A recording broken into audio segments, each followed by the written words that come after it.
ఉద్భవః క్షోభనో దేవ శ్రీగర్భ పరమేశ్వర కరణం కారణం కర్త వికర్త గహనో గుహ. భావం: ప్రపంచం ప్రసవించే ప్రాణికోటిలో ప్రకృష్టమైన తత్వం ఈశ్వర తత్వం.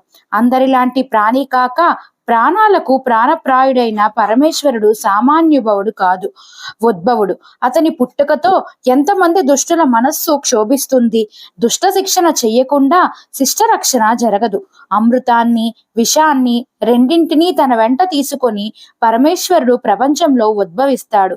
అందువల్లనే అతడు శ్రీగర్భుడు, ఆగర్భ శ్రీమంతుడై అవతరిస్తాడు.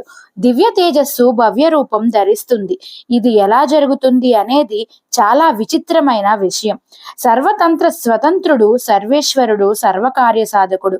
కార్యకారణ సంబంధాన్ని కూర్చే కారకుడు అతడే, కారణము అతడే, కార్య సాధనకు ఉపకరించే కరణం కూడా అతడే. అతడే కర్త, అతడే వికర్త.